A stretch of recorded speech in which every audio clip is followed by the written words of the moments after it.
প্রিয় দর্শক, আমন্ত্রণ জানাচ্ছি সবাইকে দেশ টিভির স্বাস্থ্য বিষয়ক আয়োজন সমরতা হাসপাতাল লিমিটেড নিবেদিত আসলে সুস্থ থাকুনে। আমি ডাক্তার সাদিয়া সুলতানা আপনাদের সাথে আছি। কথা বলি বিভিন্ন ধরনের স্বাস্থ্য সমস্যা নিয়ে, চেষ্টা করি সমাধান আপনাদের কাছে পৌঁছে দিতে। দর্শক, কিছুদিন আগে সোশ্যাল মিডিয়াতে একটি খবর প্রচারিত হয়। একজন শিক্ষক তার নিজের লিভার দিয়ে জীবন বাঁচিয়েছেন তার স্বামীর।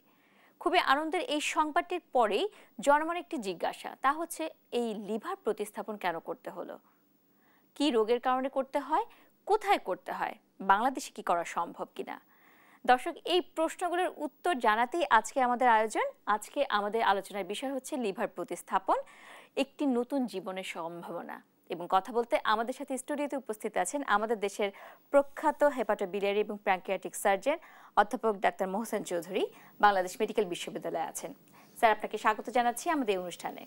আপনাকেও অনেক ধন্যবাদ, দেশ টিভিকেও অনেক ধন্যবাদ এবং দর্শকদের অনেক ধন্যবাদ যারা টিভির স্ক্রিনে দেখছেন আমাকে এখানে আমন্ত্রণ করার জন্য।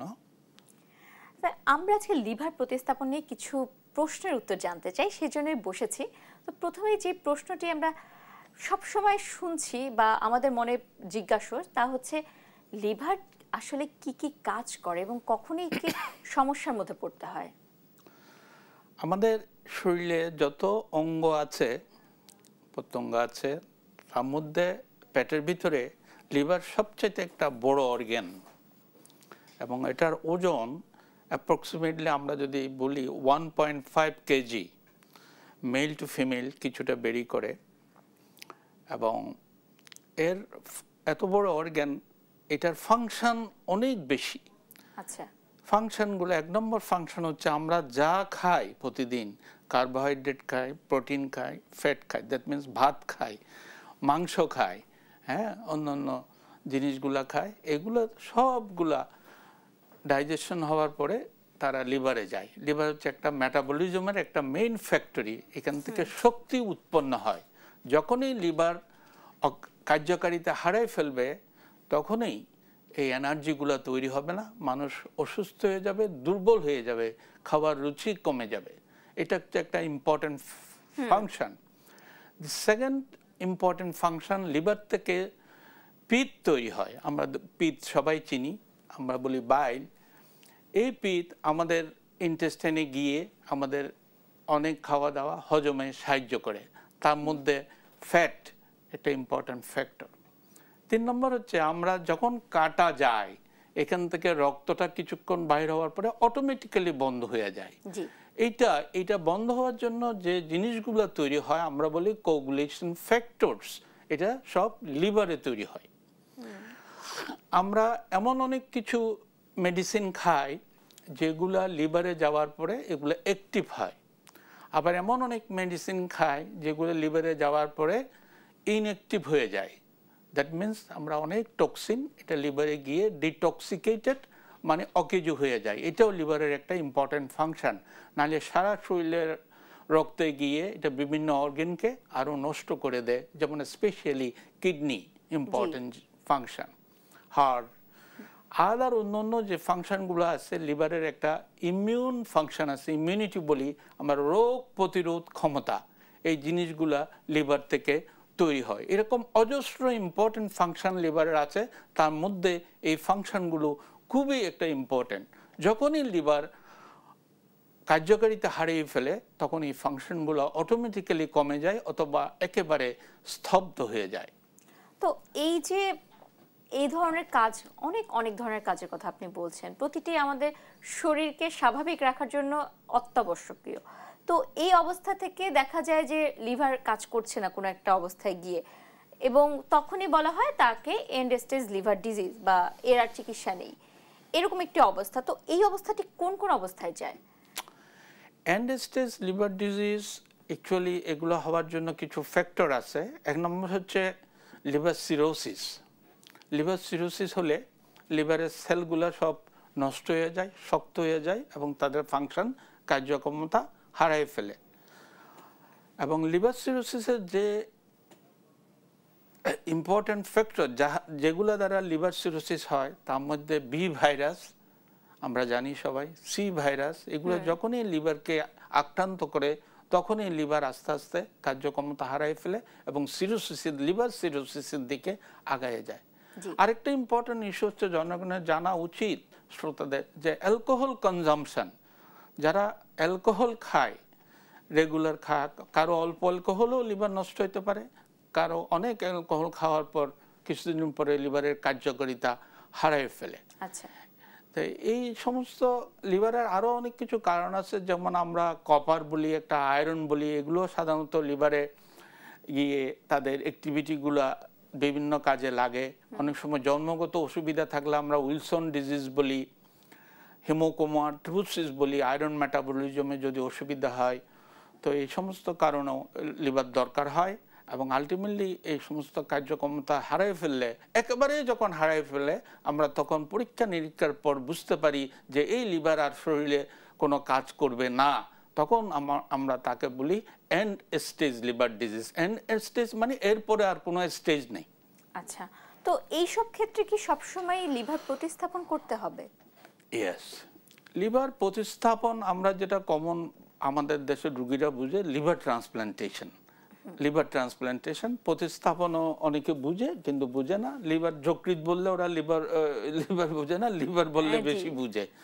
তো সব ক্ষেত্রে এন্ড স্টেজ লিভার ডিজিজ হওয়ার আগে যদি আমরা কিছু রোগ চিকিৎসা করতে পারি, যেমন ভি ভাইরাসে আক্রান্ত হয়েছে, তাকে যদি আর্লি ধরা পড়ে এবং এন্ড স্টেজে তার জন্য আমরা ভ্যাকসিন আছে, আগে যদি না হয়, আর কারো যদি হয়ে যায় তার জন্য ওষুধ আছে, অ্যান্টিভাইরাল ওষুধ আছে ভালো ভালো, এগুলো দিয়ে আমরা অনেক সময় লিভারটাকে একটু পুনরায় কার্যক্ষমতা ফিরে আনতে পারি। ঠিক একইভাবে হেপাটাইটিস সি ভাইরাস, আমরা তার কোনো ভ্যাকসিন নাই, সেটাকে আমরা যদি চিকিৎসা করি এবং সেটাও অনেক আবার লিভার পূর্বের অবস্থায় ফিরে আসে।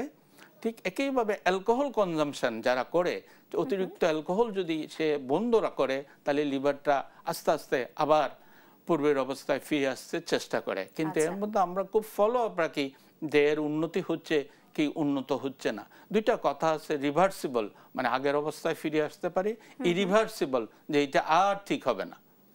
তখনই আমরা লিভার ট্রান্সপ্লান্টেশনের জন্য রোগীর সাথে এবং রোগীর লোকদের সাথে কথা বলি। It is not a small surgery, it is a very big surgery, big teams, big institute, everything special for liver transplantation.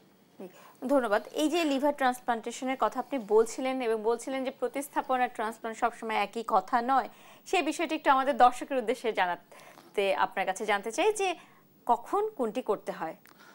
আসলে আমি বলতে যেতে চাইছিলাম, লিভার ট্রান্সপ্লান্টেশনের বাংলা নামে হচ্ছে প্রতিস্থাপন, এর মধ্যে কোনো তফাৎ নাই বেশি। প্রতিস্থাপন শব্দটা রোগীদের মুখে খুবই কম, ওরা বলে স্যার অন্য ডাক্তারে বলছে যে লিভার ট্রান্সপ্লান্টেশন লাগবে, এই জন্য আপনাদের কাছে আসছি। তো এই লিভার ট্রান্সপ্লান্টেশনে যেটা করা হয়, পুরো রোগীর লিভারটাকে আমরা খুলে পুরো লিভারটাকে আমরা বাহির করে নিয়ে আসি এবং এটাকে বলে আমরা রিসিপিয়েন্ট। রোগী যে এই লিভারটা থেকে আমরা লিভারটা ফেলে দিব, ওনার নাম হচ্ছে গ্রহীতা। আর ওনাকে লিভার যে দান করবে সে হচ্ছে ডোনার। ডোনার সে দান করবে লিভার, ডোনেশন, বা এই জন্য ওর নাম ডোনার। তো এই জন্য এই ডোনার আবার সিলেকশনের ক্ষেত্রে আমরা অনেক বেশি নিয়ম কানুন মেনে চলি, কারণ ডোনার একজন হেলদি পারসন, সে কোনো অসুস্থ লোক না, সেই লিভারটা দেয়। এবং লিভারটা আমরা, সে পুরো লিভার দেয় না, সে লিভারের কিছুটা অংশ, একটা মানুষ সাধারণত তার 3 ভাগের 2 ভাগ লিভার ডোনেট করতে পারে। একটা হেলদি লিভার ডোনেট করতে পারবে কিনা আমরা অপারেশনের আগে তাকে ভালোভাবে যাচাই বাছাই করার পরে আমরা লিভারটা প্রতিস্থাপন করি। এই প্রতিস্থাপনটা ইংরেজিতে বলে ট্রান্সপ্লান্টেশন। লিভারটা তখন রোগীর শরীরে আগের পুরানো লিভারটা সম্পূর্ণভাবে ফেলে দিয়ে আমরা সেখানে ওই লিভারটা লাগিয়ে দিই। এটা অনেক বড় অপারেশন, জটিল অপারেশন। আরও কিছু কথা আছে, কারা ডোনার হবে এই ব্যাপারে আমি বলবো। জি, ধন্যবাদ। লিভার প্রতিস্থাপন নিয়ে আরো কথা শুনবে, এখন কি বিরতির সময় হয়েছে। দর্শক, আসলে সুস্থ থাকুন থেকে যাচ্ছে একটা ছোট্ট বিরতিতে, ফিরবো একটু পরেই, আমাদের সাথেই থাকুন।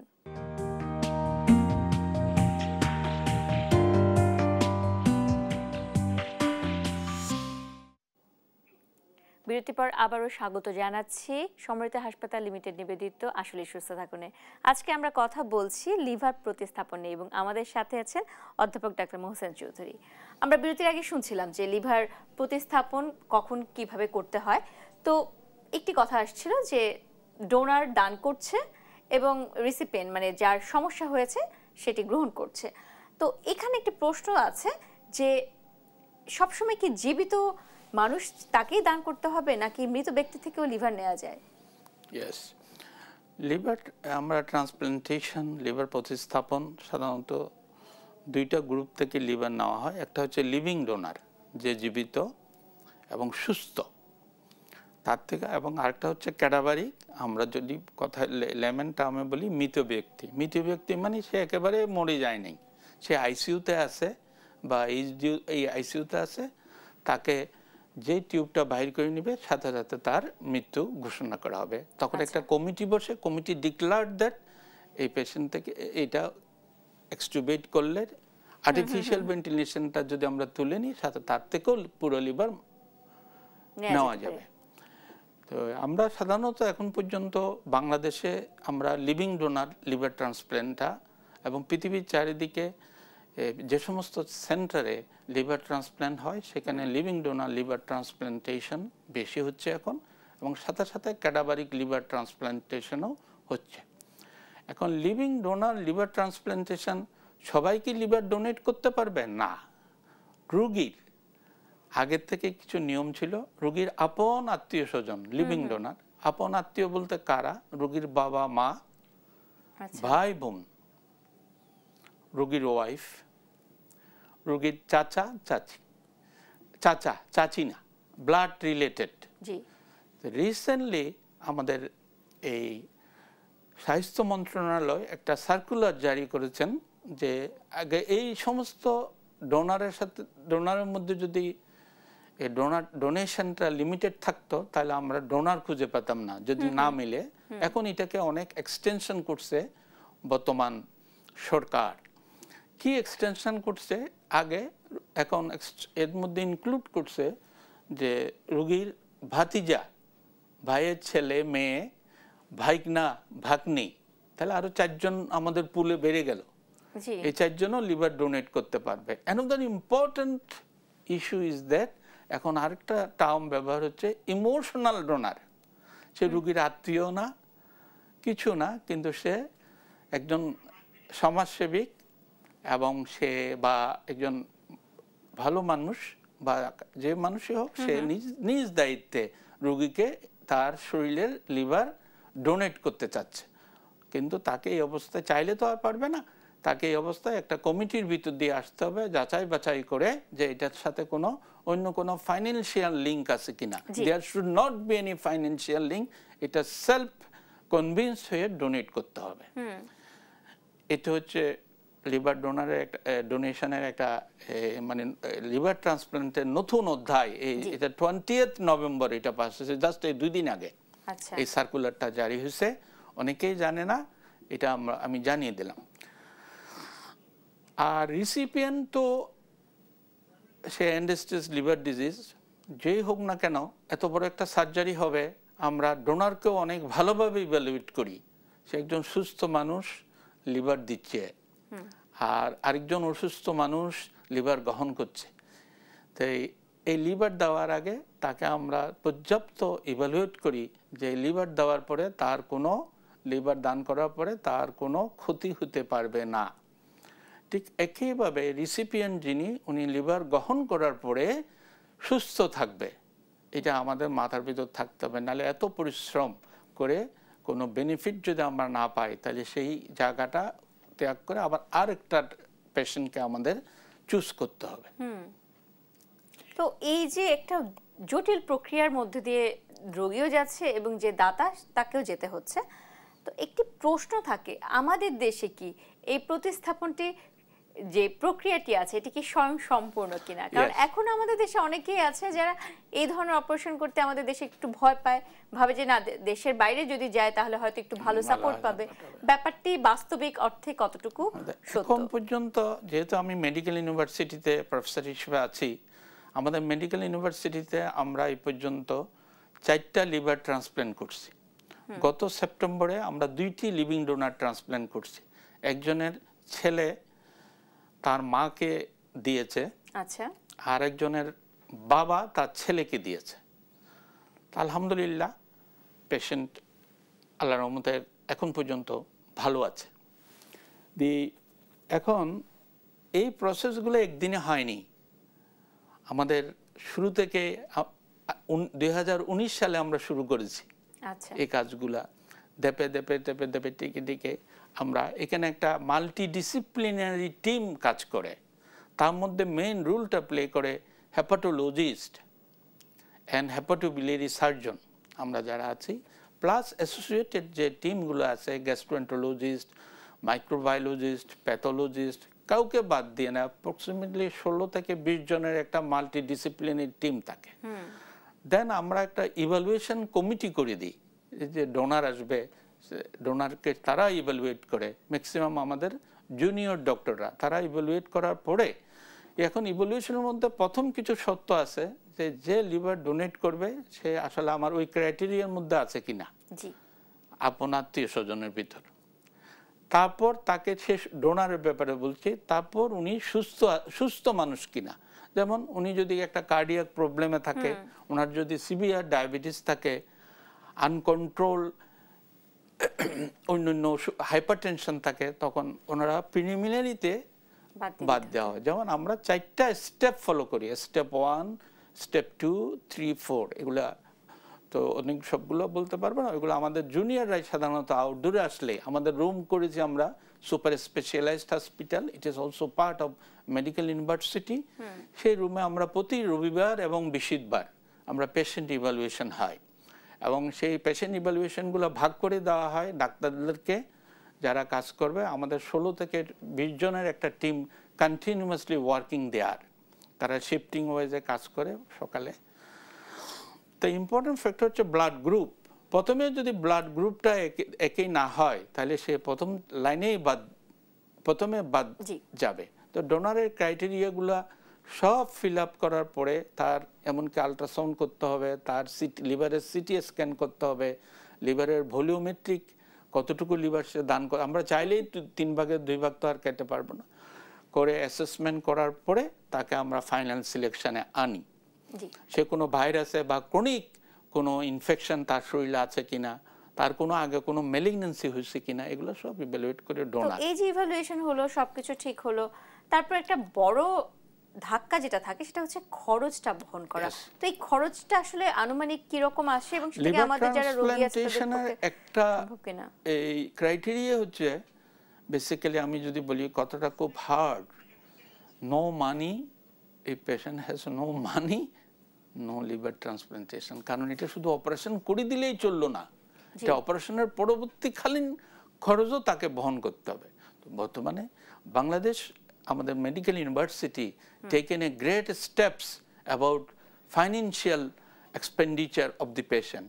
আমরা কি করছি, আমরা কেবিনগুলো তাদের ফ্রি দেওয়া হচ্ছে ওখান থেকে, তার অন্য যাবতীয় সকল খরচ আমরা আপাতত প্রথম কিছু কেজের নাম বলছি না এখন, আমরা কিছু নাম্বার অফ কেজেস আমরা ইউনিভার্সিটির এবং ফান্ড থেকে আমরা দিয়ে অলরেডি এই 2টা কেস যেটা করলাম এটা completely funded by medical university. এই ব্যাপারে আমরা সবচেয়ে বেশি সহযোগিতা পাচ্ছি আমাদের ভাইস চ্যান্সেলর থেকে, উনিও একজন renowned hepatologist, so he is also special traction, ওনার নিজের একটা সাবজেক্ট। তো এই হচ্ছে ফাইন্যান্সিয়াল। কিন্তু এমনি যদি আপনি যেটা প্রশ্ন জিজ্ঞেস করছেন বাইরে গেলে কত খরচ হতে পারে, অ্যাপ্রক্সিমেটলি তার 30 to 50 লাখ টাকা। আচ্ছা, এই এতটুকু বিশাল বড় একটা খরচ অ্যামাউন্ট হাতে রেখে তাকে যেতে হবে, তারপরও এর থেকে কম হবে না। কারণ একটা ট্রান্সপ্ল্যান্টের পরে পেশেন্টকে আইসিইউতে থাকতে হয় 2-3 দিন, অন্য ওষুধগুলো খুবই কস্টলি। তো সবকিছু মিলে এই ধরনের একটা খরচ তাদের হাতে থাকতে হবে। জি, ধন্যবাদ। আমরা তো লিভার প্রতিস্থাপন নিয়ে প্রায় অনেক কিছুই জেনে গেলাম। আমাদের এই অনুষ্ঠানে আমরা চেষ্টা করি যে এই ব্যাপারটি নিয়ে কথা বলতে, তা হচ্ছে প্রতিরোধ। তো লিভার রোগ থেকে ভালো থাকার জন্য প্রতিরোধের উপায়গুলো কি, এইগুলো একটু জানতে চাই আপনার কাছ থেকে। জি, সুন্দর প্রশ্ন। 1 নম্বর প্রতিরোধ হচ্ছে প্রত্যেকটা মানুষের লাইফ স্টাইল, সে কি লাইফ স্টাইলে চলে, তার মধ্যে আমরা বলবো তার রেগুলার এক্সারসাইজ করে কিনা, যদি অ্যাডাল্ট হয় বা ওল্ড হয়, অ্যাভয়েড করে কিনা ডায়েট, এই ডায়েটগুলা patient should avoid. What are those diets? Alcohol consumption সে করে কিনা, ফ্যাটি ডায়েট, ফ্রাই, ভাজা পোড়া তেলের জিনিস, এগুলো তাকে অ্যাভয়েড করতে হবে। যে কারণে লিভার সিরোসিস আমাদের দেশে এখন পর্যন্ত বেশি হচ্ছে, B virus, C virus and alcohol consumption. আরেকটা recently is the global problem is fatty liver. জি, যেটি আমাদের দেশে কিন্তু এখন অনেক দেখা যাচ্ছে। Fatty liver ultimately change to grade 1, grade 2, grade 3, 4 cirrhosis and liver cancer. তো লিভার ক্যান্সারও কিন্তু একটা অন্যতম কারণ, এন্ড স্টেজ লিভার ডিজিজ। আমরা কিন্তু লিভার ক্যান্সারও লিভার ট্রান্সপ্ল্যান্ট করছি। তো ভি ভাইরাসের যদি ভ্যাকসিন নেয়, তার ভি ভাইরাস দিয়ে আক্রান্ত হবে না, তাহলে সে এই লিভার ভি ভাইরাস থেকে সুস্থ রইল। সি ভাইরাস এবং ভি ভাইরাস দুটোটাই ব্লাড ট্রান্সফিউশনে হয়। ব্লাডটা দেওয়ার সময় যদি এইগুলা মেনে চলে, ভি ভাইরাস মুক্ত, সি ভাইরাস মুক্ত, তাহলে তার হবে না। দেন আদার ফ্যাক্টরস যেগুলো আমরা বলি এ ভাইরাস এবং ই ভাইরাস, এগুলো ক্রনিক না, এগুলো লিভার অত নষ্ট করে না, কিন্তু এগুলো থেকেও লিভার সুস্থ থাকতে হলে তাকে মিনিমাম হাত ধুয়ে খাইতে হবে, খাওয়া দাওয়া পরিষ্কার পরিচ্ছন্ন হাইজিন মেনটেন করতে হবে। সেলুনে যারা শেভ করে, সেলুনে সেই ব্যাপারে কেয়ারফুল থাকতে হবে। এইভাবে আমরা কথা বলতে বলতে একদম অনুষ্ঠানের শেষ পর্যায়ে চলে এসেছি। আপনাকে অসংখ্য ধন্যবাদ আপনার মূল্যবান সময় থেকে আমাদেরকে সময় দেওয়ার জন্য। আপনাকে অনেক ধন্যবাদ, দেশ টিভিকে অনেক ধন্যবাদ। দর্শক, আজকে এখানে শেষ করতে হচ্ছে। অবশ্যই ভালো থাকার জন্য, সুস্থ থাকার জন্য নিয়মিত চেক আপ করুন এবং বিশেষজ্ঞের পরামর্শ অনুযায়ী ওষুধ গ্রহণ করুন। ভালো থাকুন, আল্লাহ হাফেজ।